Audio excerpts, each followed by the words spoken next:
No nii, järgmisena alustasin siis üks päev oma ukse ümber ehitamist. Et olin ostnud ukse siis kasutatult, tamme puust selline välisuks ja oli kaetud mõlemalt poolt siis mingisuguste voodrilaudadega. Need mulle väga ei meeldinud ja ei viitsinud neid ümber töödelda ning tahtsin saada ka lahti ka aknast, seega eemaldasin vanad lauad ja akna, sellest sai hiljem siis magamistoa aken ja täitsin siis aknaaugu penoplastiga, katsin siis väljast uue tõrvapaberiga ja seejärel siis sama laud, millega maja oli kaetud.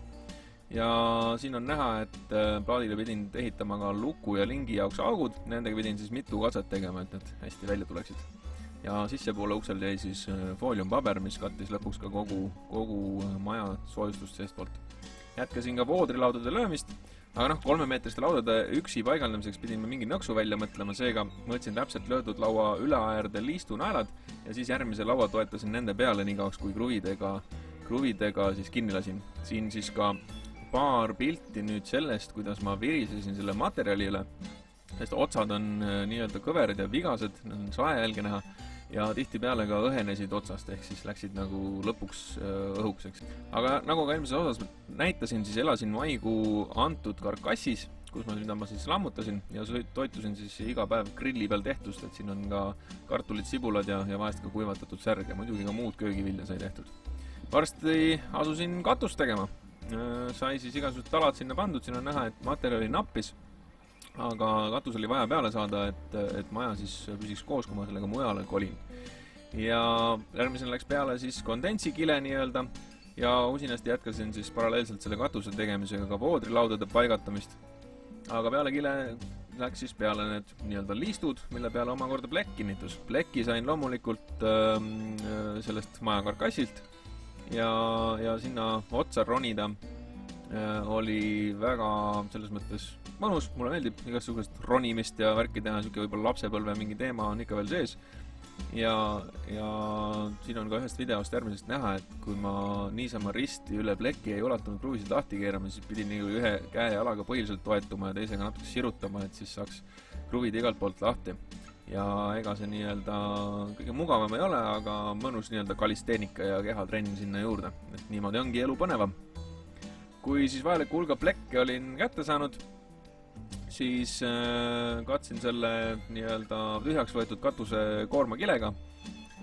Ehkki see alus kondentsikile seal ju oli ka olemas ja pidas ka vihma, aga selleks, et ta näeks enam-vähem mitte nii paljas välja, katsin selle koormakilega ära, aga see koormakile siis otsustas siin sügisel lõpuks sealt maja katuselt ära lennata, aga pole hullu, see aasta peab selle karkassi lõpuni lammutama nii kui nii.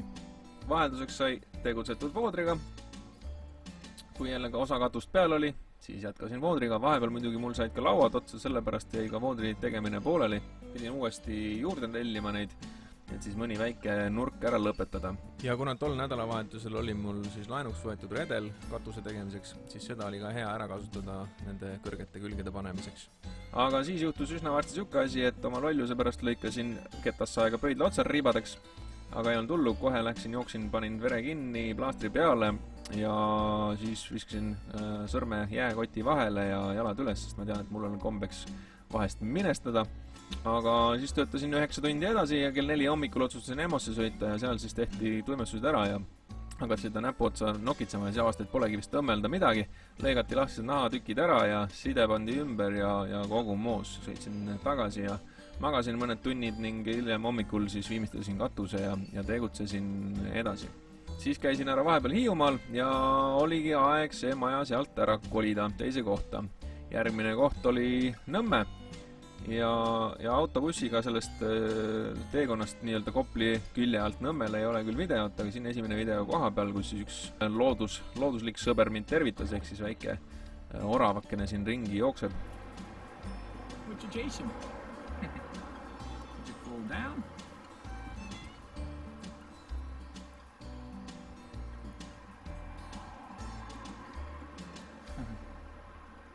You're good. Acrobatic little bugger, aren't you? Kuna väljast oli aga maja enamasti valmis, siis jätkasin soojustusplaatide panemisega sisse. Edeneb, teate kui tüütu on panna neid plaate lakke.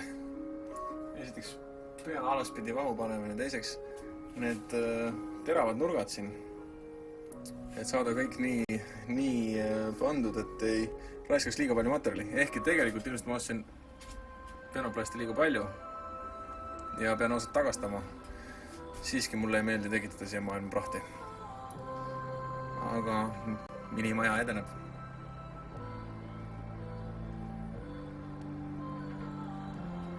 Ja aina rohkem tuli ka väikeseid muid nokitsemisi, mingid aknapõsed ja listud ja muus selline, mis siis käsitsi tuli valmis teha.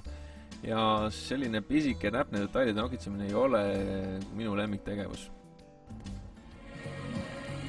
Teate, kui tüütu on panna niimoodi siin loftis, kus mul on 95 cm ruumi, panna lakke makroflexi penoplasti vahele. Ja neid suuri penotükke siin siia vahele saada. Päris tüütu. Kõik tuleb kaelas, kleepud üle keres, all ja peal on makro ja nii edasi. Aga tänane paaritunnine töö. Nokitsemine. Peegelpildis kõik. Okay. On see sammune niinimetatud aknalaud, aknaraam, ehk nagu näha, siin on väikseid näkkergusi ka, väikseid kobamisi, kuna ma ei ole mingisugune pissler, aga noh, enam-vähem süle ja käib küll. Ja muidugi sai asju vahest ka mööda või valesti lõigatud. Ilmselt kõige tüütum töö ongi penoplastiga, sest seda puru on lõpuks igal pool ja looduslähedane südan nii-öelda valutab nii puru kui ka jääkmaterjali pärast, et seda nii palju tekib. Aga põhjus, miks penoplasti kasutasin, ongi see, et ta siis hoiab maja konstruktsiooni tugevamana ja rappudes ei vaju ära, nii nagu vill siis võib-olla liikuva maja puhul. Viimane nurk vaja soojustada. Paar paneeli ainult panna. Ja siis olen selle penoplasti lõikamisega ühel pool ning saab selle põranda pulbrist ära puhastada. Ja läheme siseviimistluse juurde.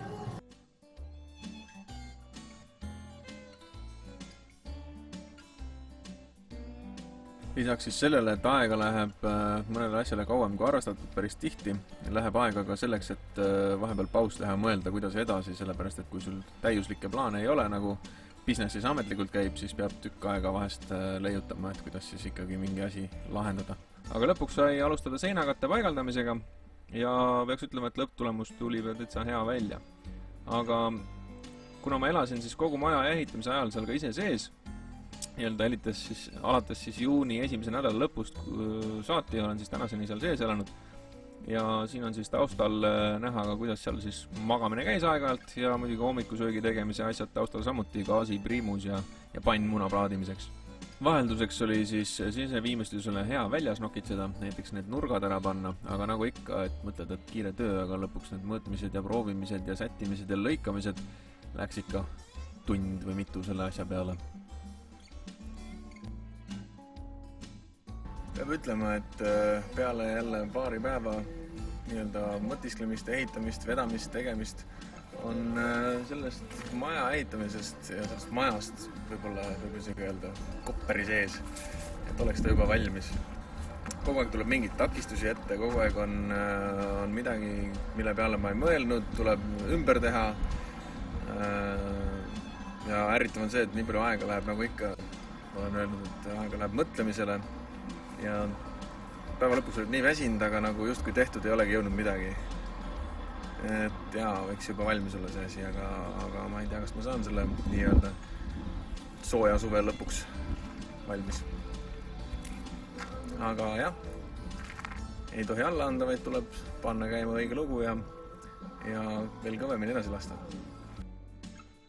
Järgmises osas käis elektrik külas, käib ka abimees külas, hakkan puiduga tegelema ning liigun uude kohta ja ehk natuke ka sealsest elust.